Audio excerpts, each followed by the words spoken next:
I never expected to find the letter that would tear my family apart while cleaning out Dad's workshop. But there it was, tucked between old receipts and warranty cards in his metal toolbox. My name written in his familiar scrawl across a sealed envelope. My name is Harper, and until 3 weeks ago, I thought I understood the dynamics of the Malone family I'd married into. That understanding crumbled the moment I read my father-in-law Frank's last words to me. "I should have done this years ago," I muttered, brushing sawdust off my jeans as I sat on his old workbench. The letter trembled in my hands as I read. "Dear Harper, if you're reading this, I'm gone, and I need you to be strong for what's coming. Maggie, my wife, will try to take control. She always has. But this time, it's different. She's afraid of being alone, and she'll use that fear to manipulate Ethan.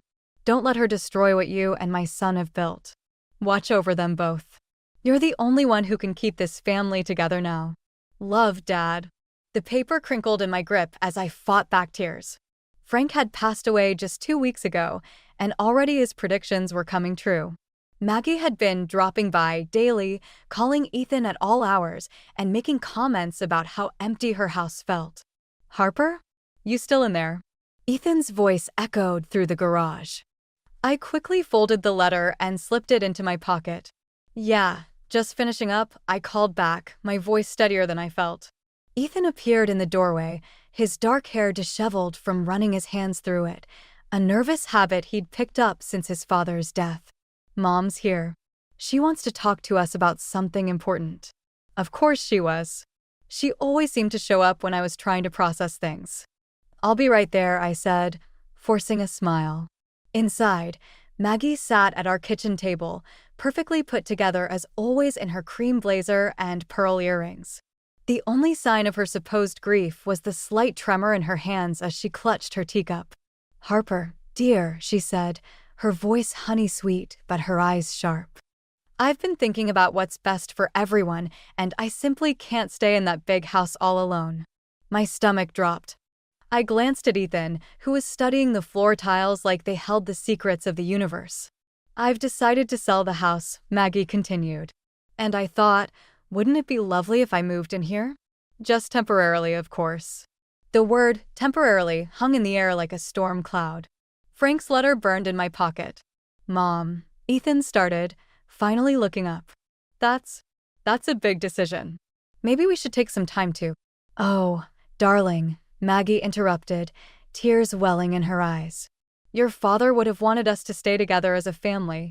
You wouldn't want me rattling around in that empty house all by myself, would you?"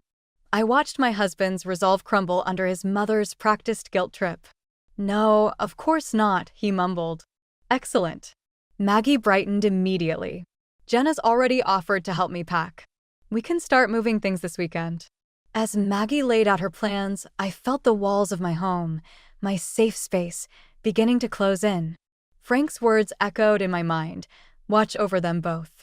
But how could I protect my marriage when the threat was coming to live under our roof? Later that night, as I lay awake listening to Ethan's steady breathing, I pulled out Frank's letter again.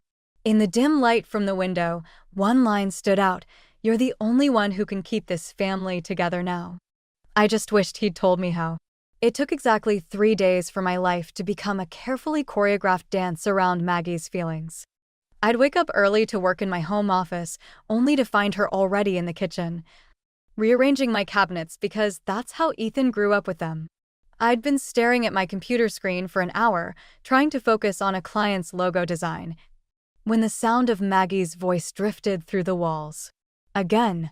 "Ethan, darling, the guest room is just so stuffy. Perhaps we could move me into the office? Harper could work at the kitchen table. She's always saying she needs to get out more."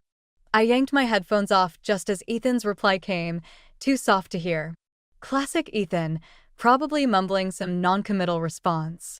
The front door clicked shut. He was leaving for work, escaping the tension while I remained trapped in it. My phone buzzed with a text from Mrs. Patterson next door. "Coffee? Your mother-in-law is reorganizing your front garden." Again. I found Maggie on her knees in my carefully planned herb garden, pulling up the lavender I'd planted last spring. My lavender. The ones Frank had helped me choose. "Oh, Harper." Maggie looked up, soil staining her expensive gardening gloves. I hope you don't mind. These were all wrong for this spot. I'm putting in roses instead. Ethan's always loved roses. My fingers curled into fists. Actually, Maggie, I do mind. That lavender was. Jenna. Maggie called out, cutting me off as her daughter appeared in the driveway. Perfect timing. Help me with these plants, dear. Jenna sauntered over, designer sunglasses perched on her head. Sorry, Mom. Just stopping by to grab those papers you mentioned. I watched them exchange a look that made my skin crawl.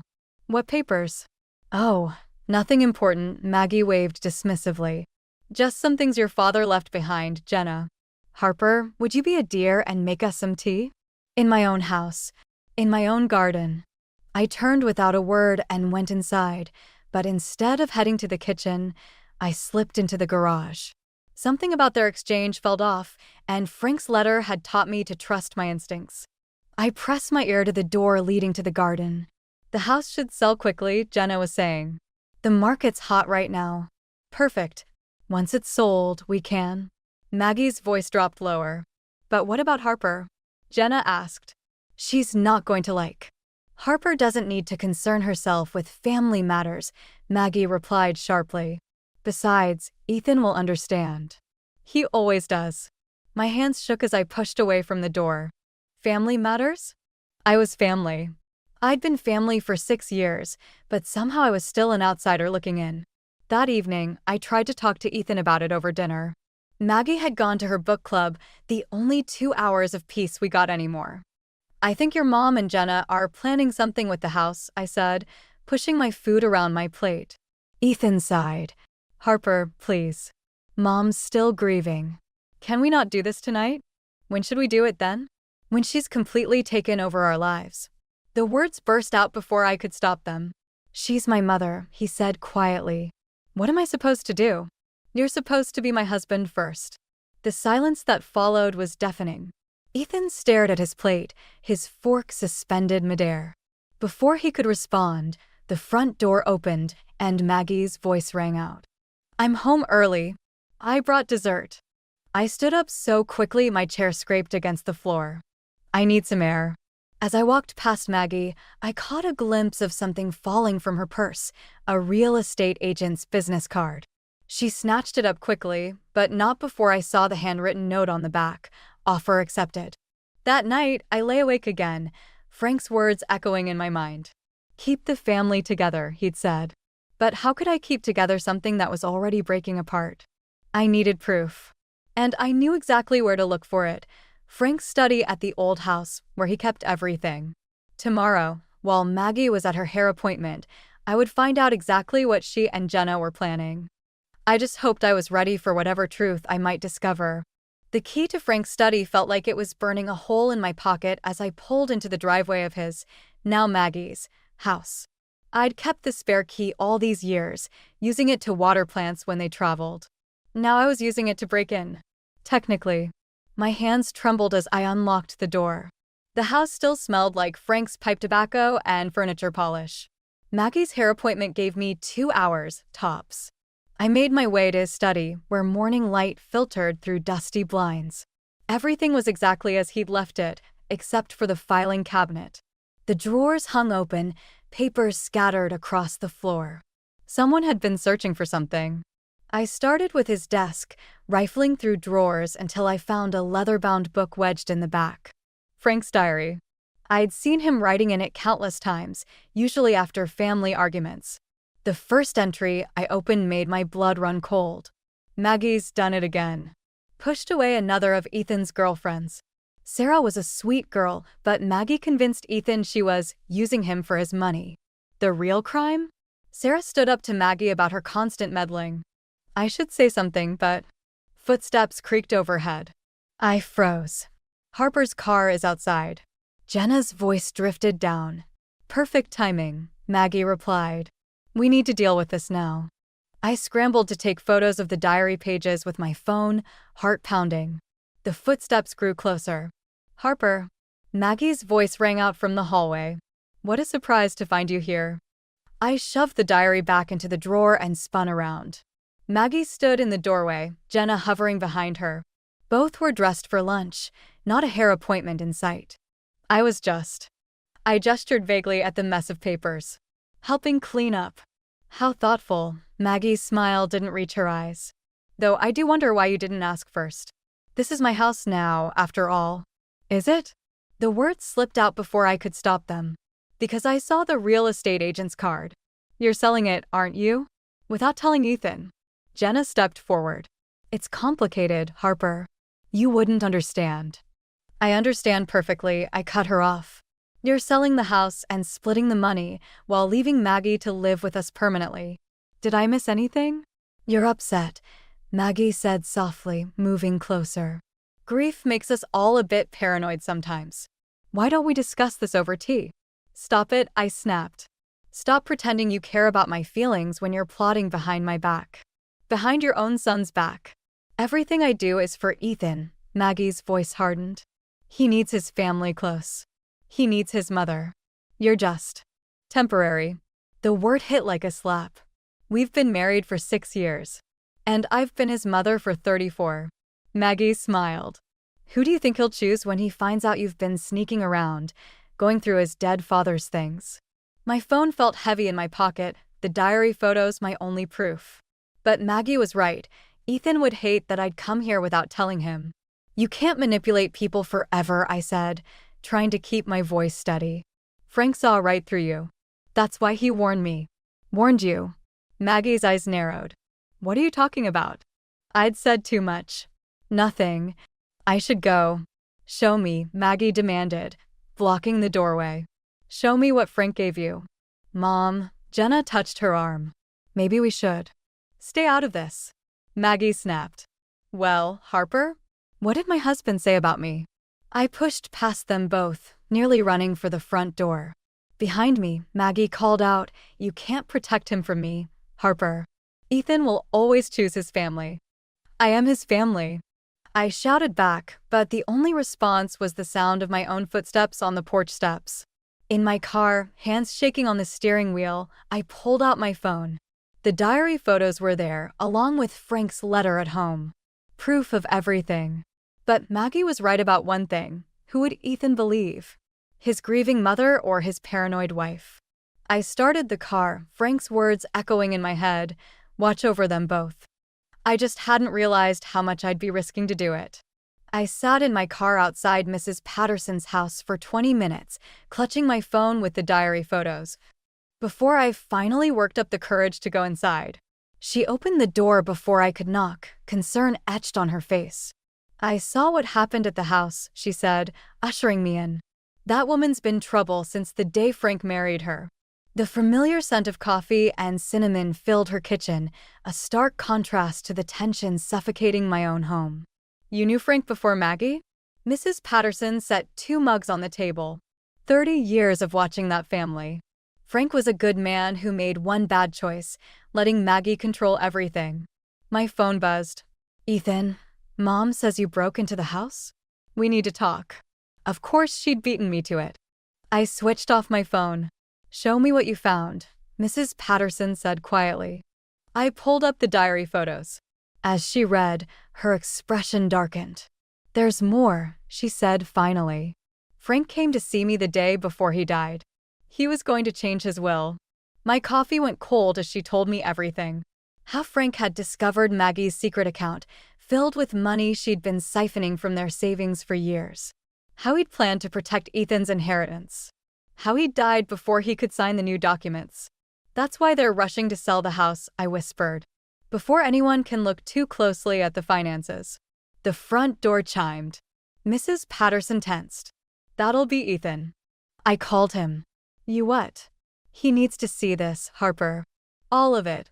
Ethan stood in the doorway, looking exhausted. Harper, what's going on? Mom's crying, saying you're trying to turn everyone against her. Sit down, Ethan, Mrs. Patterson commanded. There's something you need to see. I watched his face as he read the diary entries, as Mrs. Patterson explained about the will. The color drained from his cheeks. This can't be right, he muttered. Mom wouldn't. Check the account numbers in Frank's desk, Mrs. Patterson said. If you hurry, you might still find the proof before she destroys it. Ethan's phone rang. Maggie's name flashed on the screen. He stared at it, then declined the call. "I need to think," he said, standing abruptly. "I can't. I need time." "Ethan," I reached for him, but he pulled away. "Don't." His voice cracked. "Just don't." After he left, I slumped in my chair. "That went well." "Give him time," Mrs. Patterson said. "But be careful. Maggie's most dangerous when she's cornered." I drove home slowly, dreading what waited for me. But nothing could have prepared me for what I found. The house was dark except for the kitchen. Maggie sat at the table, Frank's letter, my letter, in her hands. "Looking for this?" she asked softly. "Jenna found it while helping me organize your office." Imagine my surprise. My throat went dry. "That's private." "Private?" She laughed. "This letter is a sad old man's paranoid ramblings. Frank was losing his mind at the end, you know. Imagining conspiracies, making wild accusations. He was protecting his family from you." "I am his family." She slammed her hand on the table. "Everything I've done has been for this family. And you." She stood, letter clutched in her fist. "You're trying to destroy us." "No, I'm trying to save us. All of us. By turning my son against me? By digging through private papers." Her voice rose. "I won't let you take him from me. I won't let you destroy everything I've built." "Everything you've stolen, you mean?" The words hung between us like smoke. Something shifted in Maggie's eyes, something cold and calculating. "You know what your problem is, Harper? You think this is about money. But it's not." She moved closer. "It's about power. And you? You have none." She was right. In this moment, with Ethan doubting everything and Frank's letter in her hands, I had nothing. Almost nothing. I pulled out my phone, fingers hovering over the diary photos. One click and I could send them to everyone. Ethan, Jenna, the family lawyer. Maggie's eyes narrowed at the phone. "What are you doing?" "Choosing my family," I said, and pressed send. The family dinner was Maggie's idea. Of course it was. To clear the air, she'd said, as if sending those diary photos hadn't just blown everything wide open. But here we were, seated around our dining room table, the tension thick enough to choke on. Jenna wouldn't meet my eyes. She pushed her food around her plate, shoulders hunched. The diary entries had revealed her role in everything, the secret meetings about the house sale, the planned distribution of Frank's money. "This is lovely, Harper," Maggie said, cutting into her chicken with precise movements. Though perhaps a touch overdone. I gripped my fork tighter. Ethan hadn't said a word since arriving home, his eyes fixed on some point between his plate and the wall. "Did you check the account numbers?" I asked quietly. Maggie's knife scraped against the plate. "Harper, dear, this isn't the time." "Did you check them, Ethan?" He finally looked up. "Yes." The word hung in the air like smoke. "And?" Jenna's voice cracked. "The money's gone," Ethan said. "All of it. Transferred out 3 days after Dad died." Maggie set down her utensils with a delicate clink. "I can explain." "Can you explain the other accounts?" Ethan's voice was eerily calm. "The ones you've been filling for years? With Dad's money." "Our money," Maggie corrected. "Everything I did was for this family. To protect us." "Protect us?" I couldn't hold back anymore. "You stole from your husband, manipulated your children, and tried to destroy my marriage. How is that protection?" "You don't understand what it takes to keep a family together," Maggie snapped. "Frank was weak. He would have given everything away, left us with nothing." I had to act. "He was trying to stop you," I said. "He knew what you were doing. He knew nothing." Maggie's fist hit the table, making the glasses jump. "He was a fool who trusted everyone, who never understood that love isn't enough. Power keeps families together. Control." "Mom," Jenna whispered, "stop." "No, let her finish," Ethan said. "Let's hear how control..."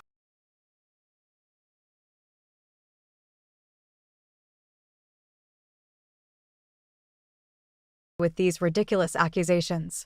"They're not accusations when we have proof," I cut in. "The diary, the accounts, the house sale you tried to hide." "Enough." Maggie stood, her chair scraping back. "I won't sit here and be attacked in my own home." "This isn't your home," I said, standing to face her. "And we're not your puppets anymore." "Ethan," Maggie's voice wavered. "Are you going to let her speak to me this way?" The moment stretched like glass about to shatter. Ethan looked at his mother, then at me, then back at his plate. "Dad knew," he said finally. "He knew what you were doing, and he tried to stop you. And you." His voice caught. "You let me blame Harper. You made me think she was paranoid, jealous, when all along I was protecting you," Maggie insisted. "Everything I did was for yourself," Ethan finished. He stood slowly. "Pack your things, Mom. Tonight?" The color drained from Maggie's face. "You can't mean that. I'm your mother. And I'm your son, not your possession." Ethan's voice shook, but his eyes were steady. "It's over." Maggie turned to Jenna, who shrank back. "Jenna, tell them. Tell them why we needed the money." But Jenna stood, gathering her purse. "I'm sorry, Mom. I can't do this anymore." As Jenna fled, Maggie's facade finally cracked. "You'll regret this," she hissed. "All of you. When you realize what family really means." "We already know," I said quietly. "Frank showed us. And it's nothing like what you've done." Maggie straightened, smoothing her shirt with trembling hands. "This isn't over," she said, before turning and walking stiffly toward the guest room. In the sudden silence, I felt Ethan's hand find mine under the table. His grip was tight, desperate. "I'm sorry," he whispered. "I should have seen it sooner." I squeezed his hand back, but something in me knew Maggie was right about one thing. This wasn't over. Not by a long shot. From upstairs came the sound of drawers slamming, and I wondered what else Maggie might have hidden away, waiting to be discovered. The morning after Maggie left, I found her pearl earrings on the guest room nightstand. A calculated move. She'd never forget jewelry. Especially not pieces Frank had given her. I was still staring at them when Ethan's phone buzzed. His face went pale as he read the message. "She's at the hospital," he said. "Apparently she collapsed at her hotel." My stomach clenched. It's another manipulation. Probably. He grabbed his keys anyway. But what if it's not? I watched him leave, the pearls cold in my palm. Even gone, she was pulling his strings. The house felt empty and too full at the same time. I started cleaning the guest room, trying to erase Maggie's presence, when I found the first document. Then another. And another. Bank statements. Insurance policies. Legal papers. My hands shook as I read them. Frank hadn't just been planning to change his will, he'd already started transferring assets, protecting them from Maggie. But he'd died before finishing, leaving everything vulnerable. The doorbell rang. Jenna stood there, looking smaller somehow without Maggie's shadow behind her. "Is it true?" she asked. "About Mom? The hospital?" "Yes." "No." Jenna stepped inside, wringing her hands. "About Dad's money. The transfers." I showed her the papers. "You didn't know?" I knew about Mom's accounts, but not. She sank onto the couch. "She told me Dad was trying to cut us all off. That we had to protect ourselves." "And you believed her?" "She's my mother." Jenna's voice cracked. What else was I supposed to do? My phone buzzed. "Ethan, she's being admitted. They found pills in her purse." "Jesus," Jenna whispered, reading over my shoulder. "You don't think she'd actually?" Another text. "She's asking for you." Of course she was. The hospital corridor seemed endless. Each step felt like walking into a trap, but I couldn't turn back. Not with Ethan waiting, hope and fear warring in his eyes. Maggie looked small in the hospital bed, her makeup perfectly applied despite everything. Always keeping up appearances. "Harper," she said softly. "You came. You knew I would. Did you find them? The papers?" I stiffened. "You left them for me to find." "Frank was going to destroy us," she whispered. "Break apart everything I built." "I couldn't let that happen." "You did that yourself." "Did I?" She smiled faintly. "Look around, Harper. My children are here, worried about their mother. Family always comes first. Blood always wins. This isn't winning, Maggie. This is desperation." "Is it?" Her voice hardened. "I've already spoken to my lawyer. Those transfers Frank made? illegal without my consent. And now, with my fragile mental state clearly documented, who do you think they'll believe? The grieving widow or the daughter-in-law who's been causing so much stress? The trap snapped shut. She'd planned this perfectly. The papers, the hospital, everything orchestrated to make me look like the villain. You'd destroy your own son's marriage to keep control? I'm protecting him from you. She reached for the call button. Now, I'm feeling rather tired. All this stress. In the hallway, Ethan and Jenna waited anxiously. How is she? Jenna asked. I opened my mouth to expose Maggie's scheme, but stopped. They looked so worried, so desperate to believe their mother wasn't a monster. Telling them would only prove Maggie right. That blood comes first. She needs rest, I said instead. Ethan squeezed my hand. Thank you for coming. I know it wasn't easy. If he only knew. I'd walked right into Maggie's web, and now I was trapped. Fight back, and I'd look like the unstable one destroying the family. Stay quiet and watch her take everything. The money, the house, maybe even my marriage. Frank's letter felt heavy in my pocket, his warning too late. I thought I was protecting the family, but Maggie had been playing a longer game all along.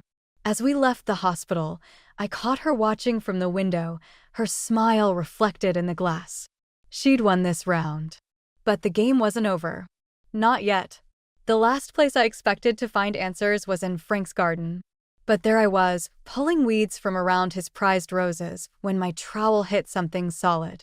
A metal box, weathered but intact, with "For Maggie" etched on the lid. Inside was a letter, different from mine. The paper was newer, the ink fresher. Frank's last message to his wife. I was still reading when Maggie's shadow fell across the page. That's private. Her voice was sharp, despite her supposed fragility. She'd been released from the hospital yesterday. Like the financial records were private? I stood, letter in hand. Or Frank's attempts to protect his children from you? Give me the letter, Harper. He knew, I said. Not just about the money. About everything. The manipulation, the control, the fear you used to keep everyone in line. Maggie stepped closer. You have no idea what it takes to keep a family together. Neither do you. That's what Frank was trying to tell you. I held up the letter. He loved you, but he saw what you'd become. What you were doing to your children. Don't you dare presume to know my husband's mind. I don't have to. He wrote it all down. I started reading aloud. Maggie, my love. By the time you read this, I'll be gone. And you'll be alone, truly alone, unless you learn to let go. Stop. Her voice cracked. Our children aren't possessions. Love isn't control. I've watched you tighten your grip year after year, telling yourself it was for their own good. But all you've done is teach them that love hurts. I said stop. She lunged for the letter, but I stepped back. I'm protecting them now, in death as I should have in life. The money doesn't matter. What matters is breaking the cycle before you destroy everything we built. Maggie's facade crumbled. He had no right. No right to judge me, to try to take my family. They were never yours to take. The words exploded out of me. They're people, Maggie. Your children. Not chess pieces in your game of control. Everything I did was for them. Everything you did was for yourself. I held out the letter. Frank knew that. He loved you enough to tell you the truth, even if it meant you'd hate him for it. She took the letter with trembling hands. You don't understand. Without control, without them needing me. They'll always need you. They'll always love you. But not like this. Footsteps crunched on gravel. Ethan and Jenna stood at the garden gate, watching us. Mom? Jenna's voice was small. What's going on? Maggie straightened, instinctively reaching for her usual mask of control. But something in Frank's letter had cracked her foundation. She looked at her children, then back at the letter. I don't know how to be any other way. Then learn, Ethan said quietly. With us. But no more manipulation. No more control. You'll leave me. The fear in her voice was raw, real. We're already leaving, Jenna stepped forward. Can't you see that? Your control isn't keeping us close, it's pushing us away. Maggie sank onto the garden bench, Frank's letter crushed in her grip. For the first time, I saw her as she really was. not the manipulative monster I'd built up in my mind, but a frightened woman who'd confused control for love for so long she couldn't tell the difference anymore. Frank knew, I said softly. That's why he left these letters. Not to punish you, but to save you. To save all of us. I don't know how to let go, Maggie whispered. Start by telling the truth, Ethan said. All of it. She looked up at her children, then at me. The mask was gone, leaving only raw vulnerability behind. The truth, she repeated, smoothing Frank's letter with shaking hands. Yes, I suppose it's time. As she began to speak, I watched the roses Frank had planted sway in the breeze. He'd known this moment would come.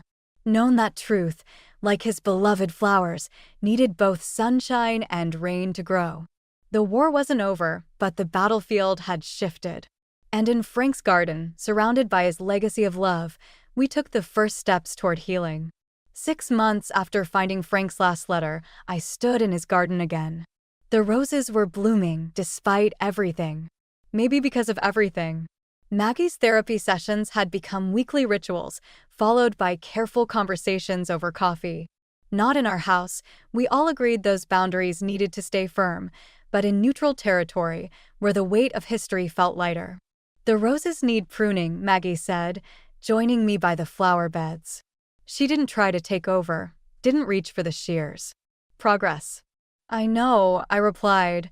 I'm learning. She nodded, understanding we weren't just talking about flowers. Frank would be proud. Of all of us. The front door opened, and Ethan emerged with boxes. The house was finally being packed up, not for a quick sale, but for new beginnings.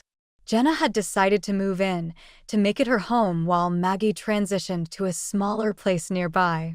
Mom, Ethan called out. We found your old photo albums. Where do you want them? You keep them, she said, then caught herself. Unless you don't want to. The hesitation was new. The asking instead of telling. Small steps. We'll make copies, I offered. Everyone should have their own. Jenna appeared with more boxes, pausing to survey the garden. Remember when Dad used to hide Easter eggs out here? You get so mad about the grass getting trampled. Did I? Maggie's voice softened. I suppose I was rather particular about things. Particular is one word for it, Jenna said, but there was humor in her tone now, not bitterness. As they shared memories, I slipped away to the back corner of the garden, where Frank's tool shed stood. We'd been clearing it out all morning, but something had caught my eye, a loose board near the workbench. Behind it, I found one last letter. Not to Maggie or to me, but to all of us. Found something? Ethan asked, appearing in the doorway. I showed him the envelope. Soon, we were all gathered in the garden, around the bench where everything had changed 6 months ago.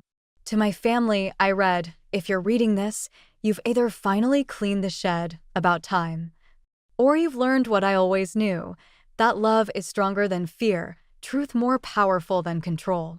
Maggie, my dear, I hope you've discovered that letting go doesn't mean being alone. Harper, protecting the family doesn't mean fighting their battles, but helping them find their own strength. Ethan, Jenna, your lives are your own, but that doesn't mean you can't share them with those you love. The garden will always need tending, just like family. But remember, the most beautiful roses grow not from force, but from care, patience, and the courage to let them bloom in their own way. Take care of each other. Take care of yourselves. And when in doubt, remember, love doesn't control, it liberates. All my love, Frank. Silence fell, broken only by the rustle of leaves and distant wind chimes. He always did know what to say, Maggie whispered, wiping her eyes. Even when we didn't want to hear it. Especially then, Ethan added, squeezing my hand. We spent the rest of the afternoon sorting through boxes, sharing stories, and learning the delicate art of being family without the chains of control. It wasn't perfect. Maggie still struggled with boundaries. Jenna was learning to trust again. And Ethan sometimes caught himself trying to please everyone. But as I watched them together, I realized Frank had been right all along. Protection wasn't about fighting battles or keeping secrets. It was about creating space for truth to bloom, for healing to take root. Later, as Ethan and I headed home, I caught a glimpse of something in the rearview mirror, Maggie in the garden, not directing or controlling, but simply tending to the roses she'd once used as weapons of manipulation. Now they were just flowers, beautiful in their simplicity. "Ready?" Ethan asked.